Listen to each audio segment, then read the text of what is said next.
Hello, hello, Virgo Collective. Kamusta po kayong lahat? Ako po ito si James from James Tarot PH. Kamusta po kayo? Kamusta po kayo? Welcome po sa inyong July 20 hanggang 26 reading. Bagong linggo, ano po naghihintay sa inyong lahat? But first, ihanda mo na mga kapwa ko Virgo ang inyong isang tanong ha. Kung meron kang pangmalakasang one question, hawakan nyo po yan at sa dulo po, atin po yung babasahin by using these cards. Okay, let's begin. Holy Spirit, Spirit Guides, guide us for today para sa mga mensahe kay Virgo. Inhale and exhale. Your cards for the week. Ooh, wow, wow, wow. Three of Cups, the Eight of Wands. Nice, nice, nice. Siya nga pala mga kapwa ko Virgo. Hello, hello. At salamat po. Wow. Salamat po sa lahat ng mga hindi nag-i-skip ng ads, sa mga nagla-like, nagsha-share, nagko-comment, at patuloy pong sumusuporta sa atin every time po na meron tayong libreng reading para po sa inyo. Thank you, thank you, thank you, thank you po. Salamat din po sa mga new subscribers natin. Hello, hello, hello.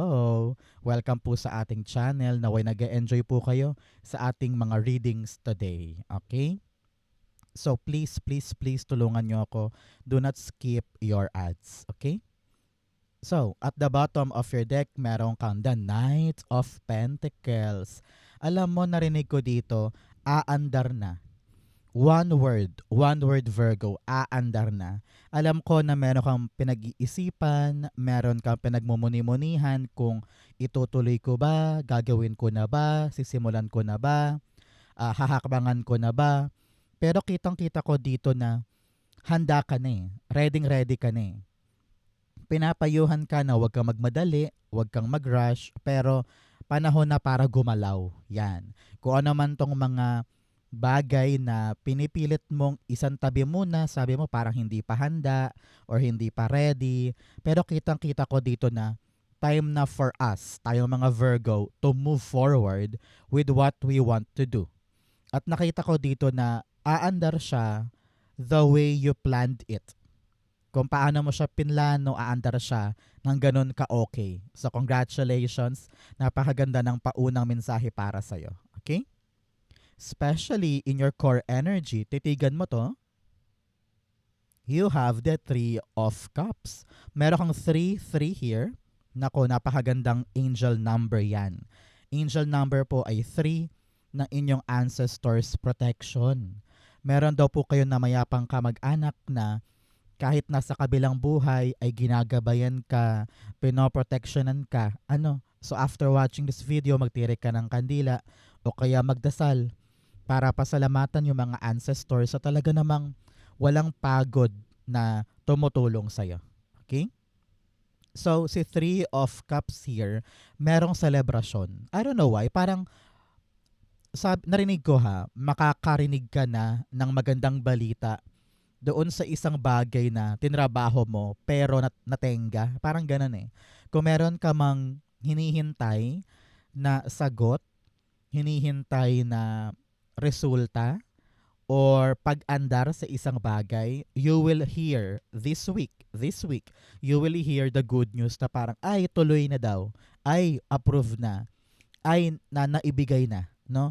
Ito ay celebratory feeling. Harvest, no? Ma-harvest natin this week yung magandang resulta sa ating lalakarin. Okay?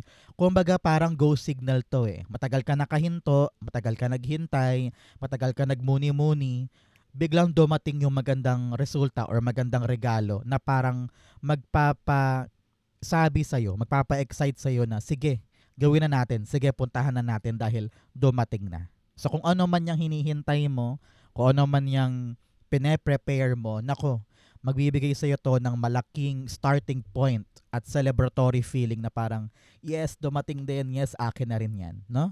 Congratulations. The Three of Cups, the King of Pentacles. Napakaganda. Sabi dito, kung ano man yung good news na yan, ay talagang para sa permanente, secured at pangmatagalan mong grasya. Okay? Halimbawa, example lang para magets mo. Matagal ka naghihintay, naka-stall ka, you're waiting for the good news halimbawa tungkol sa trabaho sa Dubai. Halimbawa, biglang this week tumawag, sabi, "Uy Virgo, approve yung application mo sa amin." Sobrang saya mo, you're celebratory. Ngayon yung nakahinto, aandar na. And then, nasa path ka na ngayon ng something na long term. Long term kita yan. Long term security, financial security, and stability para sa'yo at saka sa pamilya mo. No? Tinatanim mo ngayon yung malaking pundasyon at malaking punla para magkaroon ka ng pangmatagalan, sigurado at matibay na financial blessing. So congratulations. Kung ano naman tong magandang balitang darating, talaga namang pangmatagalan ito. So congrats, congrats, congrats. Paldo, paldo for many, many years. Congrats po, okay? So, mga kapwa ko Virgo, ano ba tong malaking bagay na gusto mong anihin, na gusto mong makuha, na sabi mo, pag yan nakuha ko, talagang dire-diretso na yung tagumpay ko. I-comment mo nga sa baba, i-manifest natin nang sa ganun matupad para sa'yo. Okay? Comment down below po. In the area of what you need to focus on, meron kang the 8 of Wands. Dalawang 8 din to. 8-8 is really abundance and power. Ibig sabihin, meron kang kapangyarihan. Meron kang lakas para anihin ang kayamanan na ito or pangmatagalang swerte na ito. Okay? So, 8 of Wands here, sabi, mag-focus ka lang daw muna sa isang bagay. Ngayong linggong ito, mag-focus ka lang sa isang bagay and i-avoid mo muna yung distraction. Maraming mga bagay sa buhay mo ngayon yung parang sobrang bilis. Halimbawa, kailangan asikasuhin to, kailangan gawin yun, kailangan hawakan yan, kailangan asikasuhin yun. So marami kang bagay na kailangan gawin all at once. Kaya sinasabihan ka na dapat meron kang undeniable focus para matapos mo siya, maasikaso mo siya, at hindi ka ma-distract sa paligid. Okay? Pinapayuhan ka rin na huwag ka ma-overwhelm. Yung bang parang sa sobrang dami, na-froze ka na lang, parang nakatulala ka na lang ganun kasi hindi mo alam yung gagawin or hindi mo alam kung ano yung dapat unahin. So avoid that. Relax ka lang, inhale and exhale. Lagi mong sabihin kung ano man tong mga darating na mga trabaho or dapat ayusin ay kayang-kaya ko to. Sabihin mo, kayang-kaya ko to. Everything will be fine. I can manage this. I can do this. Narinig ko rin parang you need to be spontaneous. Tayo mga Virgo, we plan things ahead, di ba? Sobra-sobra tayo magplano. Kaya kapag may bigla ang nangyayari, sobrang frozen tayo, aligaga tayo because we don't want spontaneity, right? Pero sabi dito, just enjoy kung ano yung darating. Huwag ka masyadong, alam mo yung planuhin lahat-lahat. Minsan yung joy and happiness will come sa mga biglaang bagay, di ba? So, just enjoy and dapat makita mo lang kung ano yung importansya na nangyayari. Kapag nakita mo yung importansya niya, i-enjoy mo lang. Parang, okay, I don't need to worry about this. I'm just gonna do it. Parang ganon. Okay? 8 of Wands, the Ace of Pentacles. Like I said kanina, may mga darating sa yung sobrang bilis. Parang niraratrat ka and you don't know how to respond dahil nga biglaan yung mga bagay-bagay. Pero sabi dito, kapag meron tayong talagang focus sa goal natin, sa blessing na talagang gusto mong maharbat or mapasakamay, di ba? Kailangan alam mo yung priorities mo. Sabi ko nga kanina, no distraction, walang temptation. Focus tayo sa mas importante this week. Halimbawa, this week sabi mo, aasikasuhin ko na yung papeles. Ditutukan mo yung papeles. Mamaya na yung gimmick-gimmick or panonood ng mga kung ano-ano, di ba? O kaya this week sabi mo, unahin ko na mag-apply. Pupunta na akong Maynila, babiyahin na ako. So asikasuhin mo yun. Parang ganun eh. You know what is the best for you this week. Hawakan yun, pangalagaan yun, unahin yun. Okay?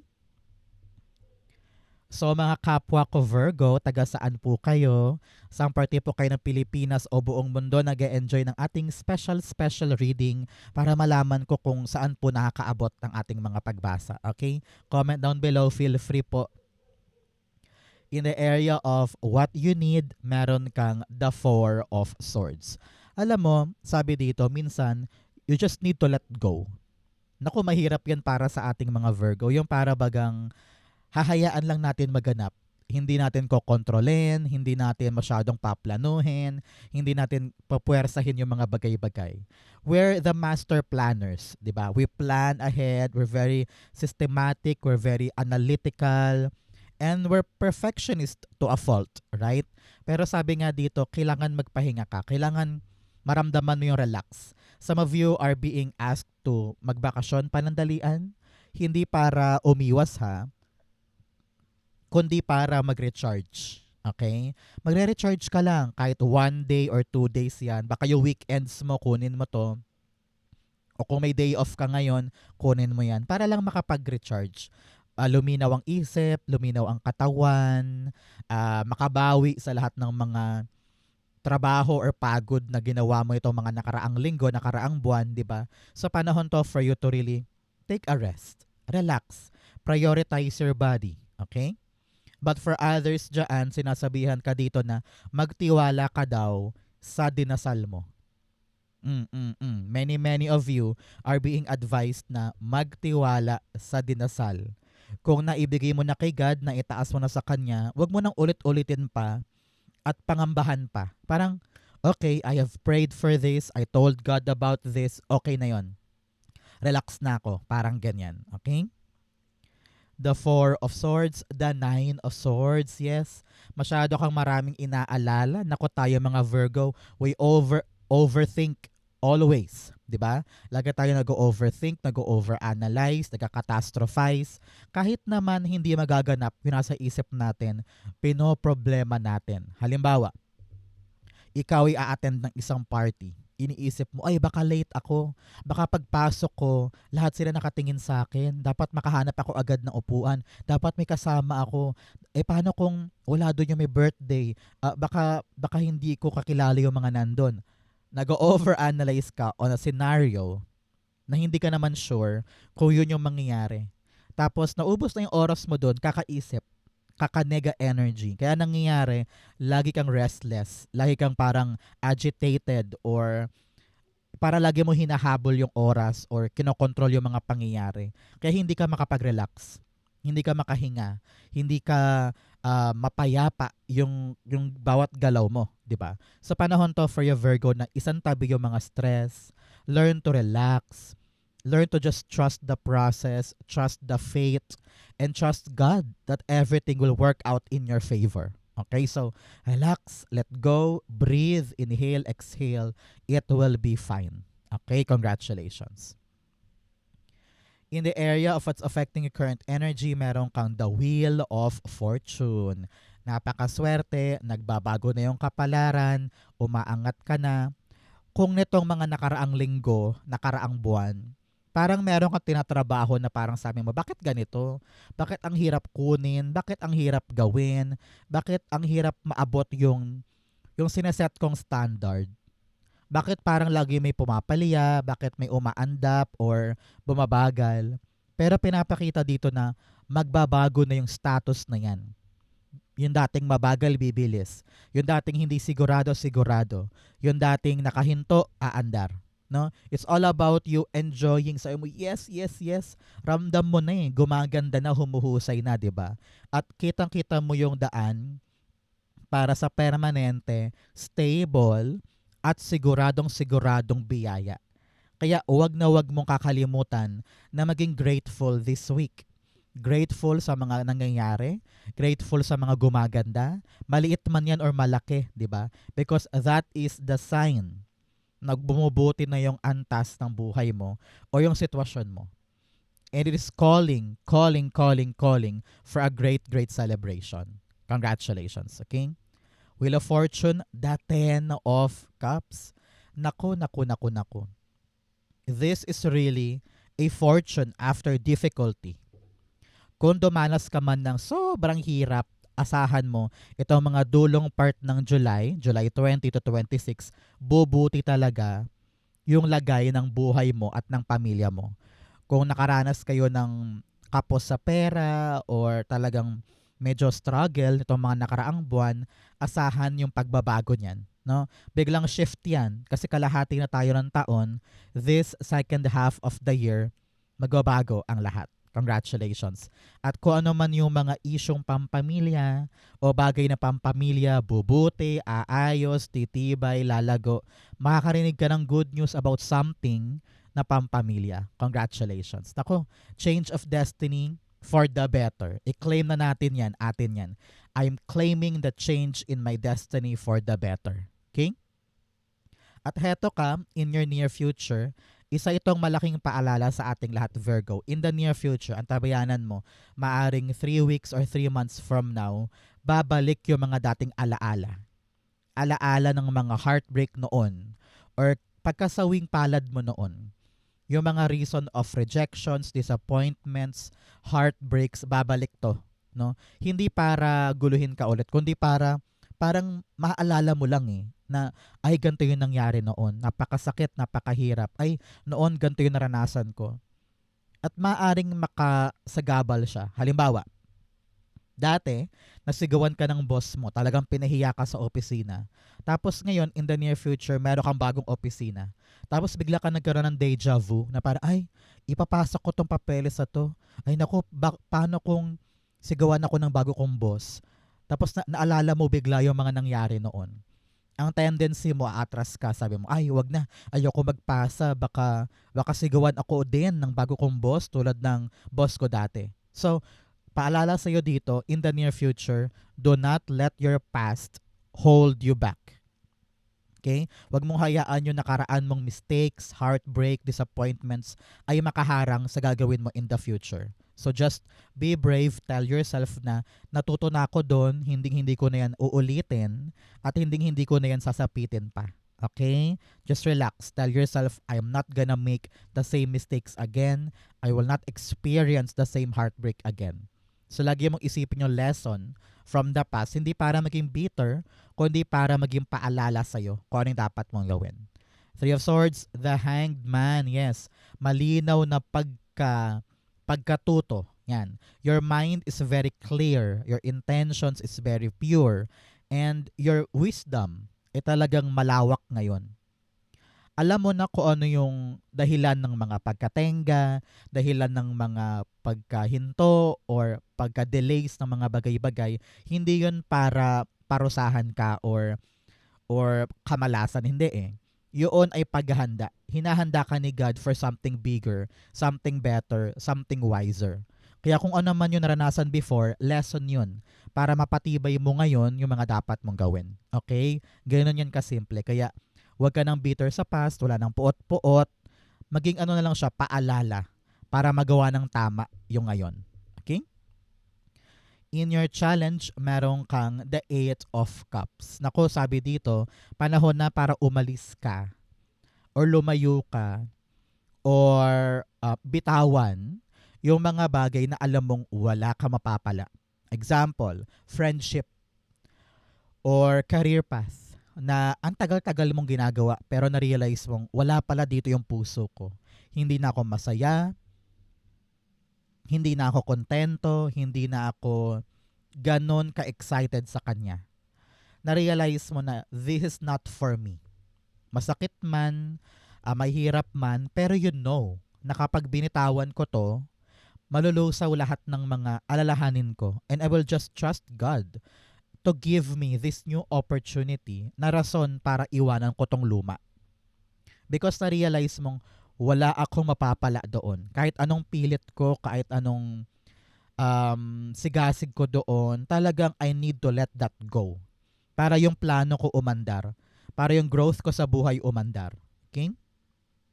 8 of Cups, the Lover's card. Many of you, well, some of you, hindi many, some of you ay may problema tungkol sa partnership. Sa negosyo siguro, ka-partner sa negosyo, or sa lover mo. Nakita ko dito, for some of you hindi para sa lahat, hindi para sa lahat. Kung meron ka talagang nararamdaman na panahon na for you para bumitaw, you need to make a choice to really go forward with your independence at pagtayo sa iyong sariling paa. Okay? But for others, para sa ibang Virgo dyan, yung commitment mo sa bagay na gusto mong makuha, ay panahon na para gumalaw ka. Masyado ka nagtitiis sa isang bagay na alam mong hindi na para sa'yo. So, kailangan ngayon mamili ka, manindigan ka sa isang choice. Okay? Importante yan. In your fortune, meron kang cleansing waters. Purification activates vibrant life force. Sabi dito, malaking tulong ang tubig, parang therapy mo. Habang naliligo ka sa banyo, no? Pag binubuhos mo yung tubig sa ulo mo, you need to feel as if dinadala ng tubig lahat ng negative energy pababa hanggang drainage. Okay? So, gawin mo siyang therapy everyday pag naliligo ka para gumaan ang pakiramdam. Okay? In your fortune, meron kang the 5 of Wands. Kung meron kang mga laban ngayon, kung meron kang mga pinapasa ngayon, or parang meron kang kakompetensya sa isang bagay, you will win. Okay? Kung meron ka mga argumento, meron kang pagtatalo sa isang tao, parang you will prove your point. And they will understand na, ay, tama nga si Virgo. Ay, may punto nga si Virgo. Ay, si Virgo nga yung talagang totoo ang sinasabi. No? So kung ikaw man ay dumadanas na parang maling accusations or drama or issue, you will prove to them na ikaw yung may pinaka magandang punto. And they will come to you and tell you na parang, uy Virgo, sorry, tama ka nga. Parang ganyan. Okay? But for others, lamang na lamang ka sa kakompetensya mo. No? Kung meron ka mang katapatan, kaagaw, kalaban sa isang bagay, lamang ka. Panalo ka dyan. Congratulations. Okay? The 5 of Wands, the Hierophant, is all about you rising up. No? Makakalagpas ka na daw sa isang mahirap na obstacle ngayon at paakyat ka na sa next level ang ginagawa mo. Humuhusay ka na, gumagaling ka na, and people are starting to notice kung gaano ka kasipag, ka-dedicated, at kaalam sa isang bagay. So panahon talaga to for your Virgo to really fight, fight, fight. Dahil yung hagdan, paakyat sa ginagawa mo, maabot mo. Congratulations. In your divine messages, meron kang a personal issue reaches resolution. Sabi dito, meron kang isang problema na malapit nang matapos. Malapit mo nang matuldukan. Either you're gonna walk away and chase other thing, or talagang panahon na to para isuko yung isang problemang sabi mo, I will just trust God and I will just rejoice in what I have. Meron ka talagang mga dapat ng paghilumin sa buhay mo at makita yung better side of life. Okay? Congratulations. In your divine message, meron kang the Fool card. Fool card's all about you being brave. Brave enough to charge. To really tell yourself na handa na ako para simulan to. Handa na ako para talunin itong pagkakataon na to na alam kong para sa akin. Matagal ako natenga, matagal ako naghintay, matagal ako nagtiyaga. Ito na yung time ko to push this and start this.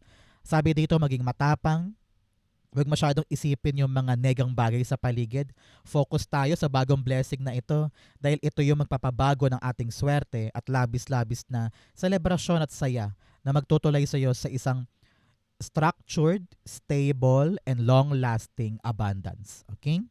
Good luck sa mga gagawin mo this time. Yan tapang mo na yan, yung pagsugal mo na yan, it will lead you to something better. Full card, the 5 of Cups. Yes, ito na yung sign mo na handa mo ng bitawan kung ano man yung kabitaw-bitaw at mag-focus ka na lamang sa malaking potensyal ngayon.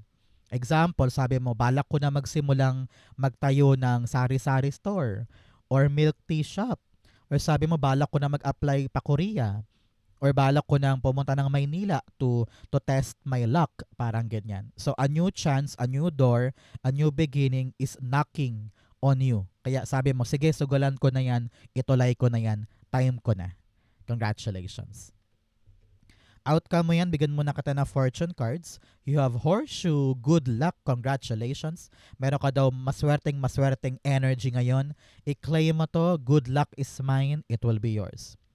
You also have December o mga Virgo, meron ba kayong special occasion pag Desyembre, halimbawa birthday ng kapatid, birthday ng magulang, anniversary, kung ganyan. If yes, ibig sabihin po, this reading is for you. Pero kung wala naman, ibig sabihin, meron po kayong milestone sa buwan ng Desyembre, sa Pasko. Maganda ang Pasko mo. Congratulations.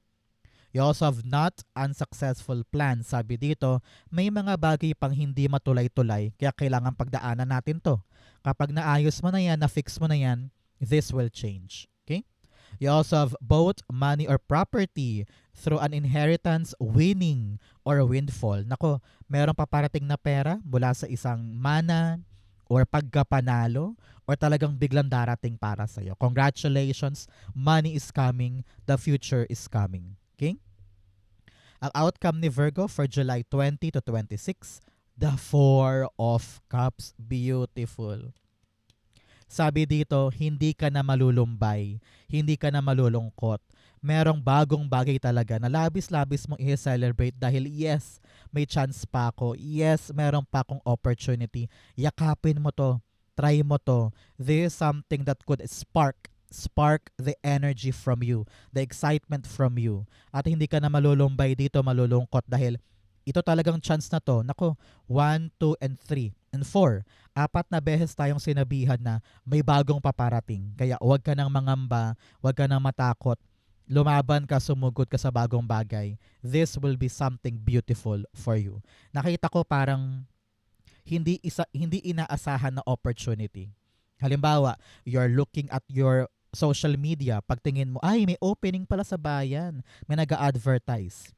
Yun, malalaman mo yung opportunity when it arises. At gugulatin ka na lang yan, pero alam mong kailangan mong sunggaban. Parang ganon. Okay?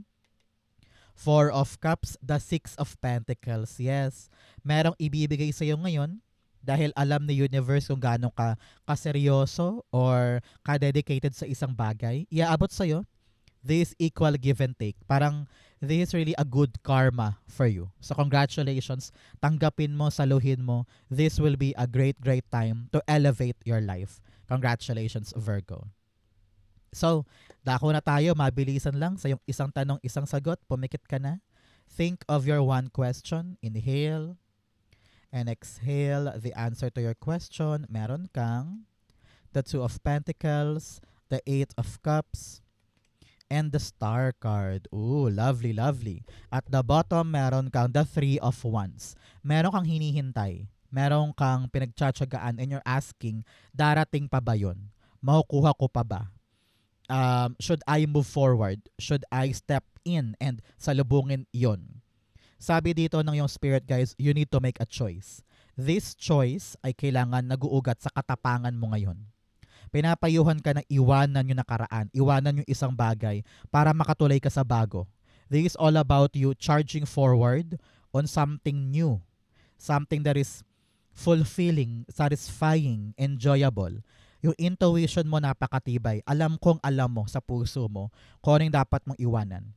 Alam mo na dapat ka na mag-decide. Alam mo na dapat ka nang mamili, di ba? Pero ikaw mismo yung takot umalis, takot sumugal, or takot gumalaw. You're just waiting here and testing the waters. Parang, kailan ba darating yun? Kailan ba mangyayari yun? Aba, sabi dito, ikaw ang gagalaw. Ikaw ang pupunta, ikaw ang magde-decide, ikaw ang kikilos para masalubong mo itong star na ito. Alam mo, sabi dito, abot kamay naman yung pangarap mo, yung question mo. Kayang-kaya Pero kailangan mo ngayon, Virgo, to really make a move. Go forward, go. And charge on something na alam mong para sa'yo. Hindi pwedeng nakatayo ka lang dyan naghihintay. Okay? You have to take the action. You have to start moving now. At mag-uugat yan sa isang malaking desisyon at kahandaan na gawin siya. Okay? If you're waiting for a yes or no, the answer is yes. Yes, may bago. Yes, punta ka doon sa bagong bagay. Yes, gumalaw ka na. Yes, kumilos ka na. Dahil abot kamay mo tong pangarap na ito. Okay? Kailangan lang talaga ng tapang ngayon para sabihin mong, okay, bibitawan ko na to, larga na ako doon, pupuntahan ko na, gora na ako. Parang ganyan. Okay? It's a yes for you. Congratulations. So Virgo, yun po yung isang tanong, isang sagot ninyo. Ganon din po ang inyong July 20 to 26. Saan po kayo nakaresonate? Comment below. Basahin ko po yan. Thank you Holy Spirit, Spirit Guides for the clarity for today. Thank you po mga kapwa ko Virgo for watching hanggang dulo. I love you. It has been James for James Taro PH. God bless everybody.